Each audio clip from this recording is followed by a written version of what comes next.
નમસ્કાર દર્શક મિત્રો, DD10 ન્યૂઝમાં આપનું હાર્દિક સ્વાગત છે। હું છું બોની પ્રિન્સ અને હવે જોઈએ આજના મુખ્ય સમાચાર। મહીસાગર જિલ્લાના વીરપુર તાલુકાના ખાટા ગામના નવી વસાવત ફળિયામાં આજે અત્યંત હૃદયદ્રાવક ઘટના બની હતી। વરસાદી માહોલ વચ્ચે કાચા મકાનની જર્જરિત દિવાલ અચાનક ધરાશાયી થતા બે માસૂમ બાળકો કાટમાળ નીચે દટાઈ જવાથી તેમનું કરુણ મોત નીપજ્યું હતું। આ ઘટનાએ સમગ્ર ગામ અને પંથકને શોકમાં ગરકાવ કરી દીધું છે। પગી અજમેલભાઈ જેસાભાઈની 3 વર્ષીય પુત્રી રાધિકાબેન અને પગી સંજયભાઈ જેસાભાઈનો 2 વર્ષીય પુત્ર આયુષ સવારે આશરે 10 વાગ્યાના સમયે ઘરની બહાર દિવાલ નજીક રમી રહ્યા હતા।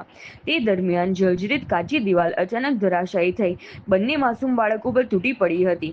ઘટનાની જાણ થતાં પરિવારજનો અને આસપાસના લોકો તાત્કાલિક ઘટના સ્થળે દોડી આવ્યા હતા।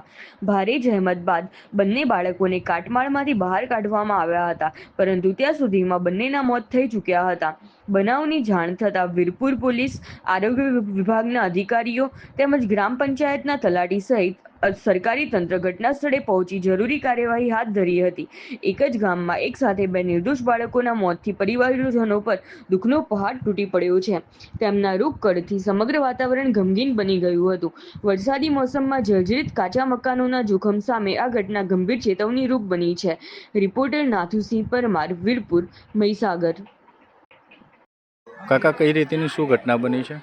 ક્રિકેટનો સાહેબ થોડો બાધર રમતો તો 10 વાગ્યાનો 11 વાગ્યા દિવાલ પડી અચાનક, બધો ઘેર જ હતો, અચાનક પડે શું ખબર પડે તો પડી ગઈ હતી। પછી છોરાના પેલા અજમેલભાઈને 3 છોકરીઓ, એમાં એક છોરી એ થઈ ગઈ, એ છોરી 3 વર્ષની। 2 ભાઈઓને છોકરાઓ મરી ગયા છે? હા, 2 ભાઈઓને છોકરા, 2 સગા ભાઈના છોકરાઓ?